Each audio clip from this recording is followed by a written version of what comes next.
Shalom, salam damai sejahtera untuk kita semua. Bertemu lagi dengan kami dari kelompok 4. Baik, di video kali ini kami akan membahas tentang macam-macam gaya berpikir.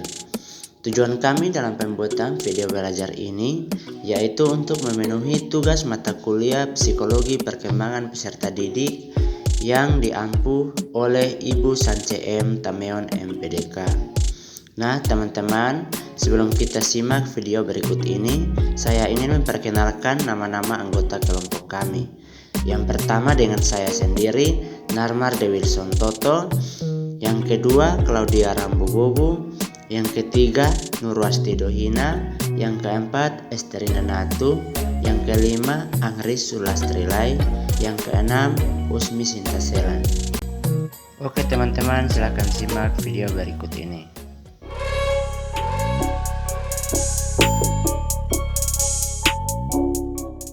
Jadi baik teman-teman, sebelum kita membahas tentang macam-macam gaya berpikir, kita juga perlu mengetahui pengertian dari gaya berpikir itu.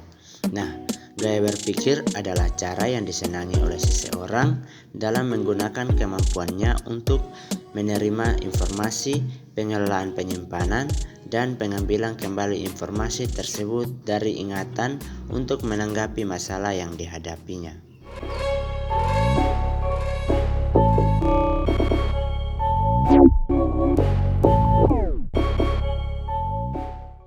Berikut kita juga perlu mengetahui tentang fungsi gaya berpikir. Nah, mengelola informasi dalam pikiran yang berhubungan dengan kepribadian dan cara berinteraksi dengan lingkungan serta beradaptasi untuk mendapatkan informasi baru. Dalam hal ini memungkinkan siswa dapat memperoleh strategi untuk berpikir berkait dengan penyelidikan, pengelolaan informasi, penalaran dan pemecahan masalah, evaluasi dan refleksi.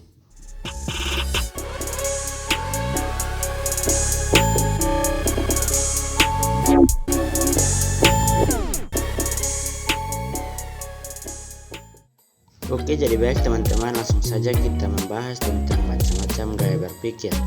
Yang pertama kita membahas tentang gaya berpikir sekuensial konkret atau SK. Nah, gaya berpikir sekuensial konkret ini merupakan gaya berpikir di mana si pemikir berpegang pada kenyataan dan proses informasi dengan cara yang teratur, linear, dan sekuensial. Bagi si pemikir gaya berpikir SK ini, realitas terdiri dari apa yang mereka ketahui yang diperoleh melalui indera fisik mereka yang meliputi indera penglihatan, indera pendengaran, indera peraba, indera penciuman, dan indera perasa mereka. Mereka juga memperhatikan dan mengingat realitas dengan mudah dan mengingat fakta-fakta informasi, rumus-rumus, dan juga aturan-aturan khusus dengan mudah. Nah, ada juga beberapa contoh untuk gaya berpikir sekuensial konkret ini. Yang pertama, menerapkan gagasan dengan cara yang praktis. Yang kedua, menghasilkan sesuatu yang konkret dari gagasan yang abstrak. Yang ketiga, bekerja dengan baik sesuai batas waktu. Yang keempat, bekerja dengan sistematis, selangkah demi selangkah. Yang kelima, mencermati sesuatu sampai hal yang sekecil-kecilnya. Yang keenam, menginterpretasikan sesuatu secara harfiah atau logika.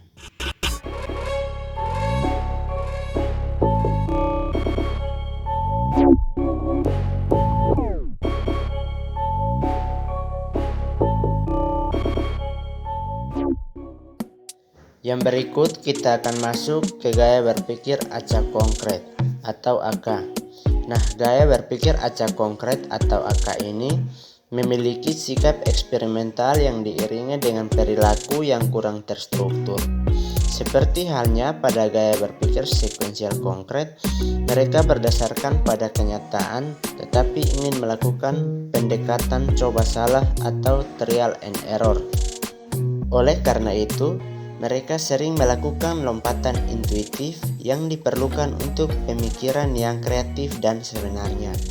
Si pemikir AK ini memiliki dorongan yang kuat untuk menemukan alternatif dan mengerjakan segala sesuatu dengan cara dan keinginan mereka sendiri.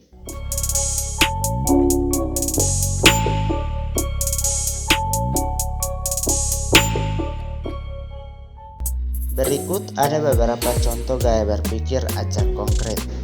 Yang pertama, mereka memiliki sikap eksperimental yang diiringi dengan perilaku kurang struktur.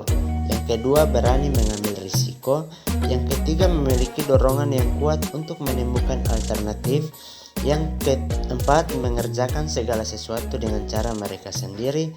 Dan yang kelima, lebih berorientasi pada proses daripada hasil.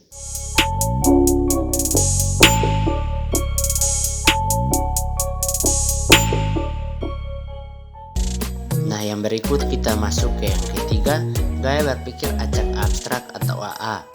Nah, gaya berpikir pemikir gaya acak abstrak ini merupakan cara berpikir yang tertarik pada nuansa dan sebagian lagi cenderung kepada mistisisme.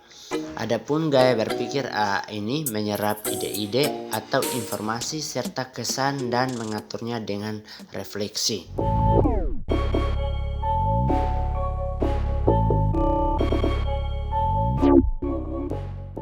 Namun kadang-kadang hal ini memakan waktu yang lebih lama sehingga orang lain tidak menyangka bahwa orang gaya berpikir AA ini mempunyai reaksi ataupun pendapat terhadap sesuatu yang sedang diperbincangkan. Si pemikir AA ini mengingat dengan baik jika informasi dipersonifikasikan. Perasaannya juga dapat meningkatkan atau mempengaruhi gaya belajar mereka.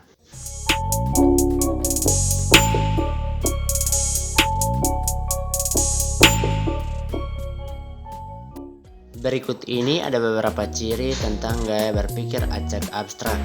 Yang pertama, menciptakan situasi damai dengan orang lain. Yang kedua, menyadari kebutuhan emosional orang lain. Yang ketiga, melakukan sesuatu sesuai dengan caranya sendiri. Yang keempat, memiliki banyak prinsip umum dengan siapa saja. Yang kelima, berperan serta dengan antusias dalam pekerjaan yang mereka sukai. Dan yang terakhir, mengambil keputusan dengan perasaan bukan dengan pemikiran.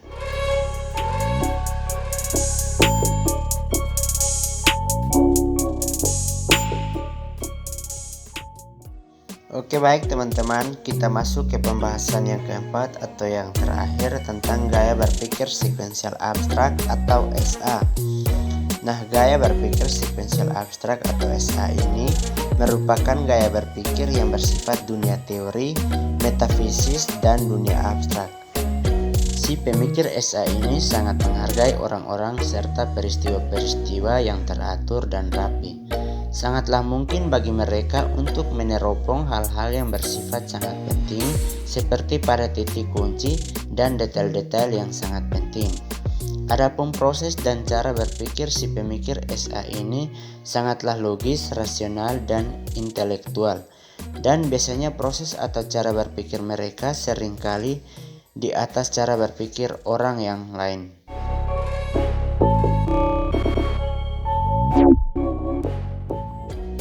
Nah, berikut ini ada juga beberapa contoh tentang gaya berpikir sekuensial abstrak. Yang pertama, mengumpulkan data sebelum membuat kesimpulan. Yang kedua, menganalisis dan meneliti gagasan. Yang ketiga, menggambarkan urutan peristiwa secara logis. Yang keempat, menggunakan fakta untuk membuktikan sesuatu teori. Dan yang terakhir, mudah memahami sesuatu apabila mempelajarinya dengan mengamati, bukan mengerjakannya.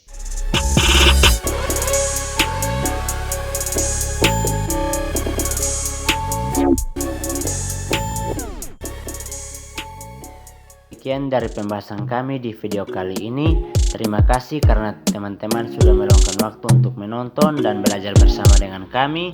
Semoga video kali ini bisa bermanfaat untuk teman-teman dan untuk kita semua.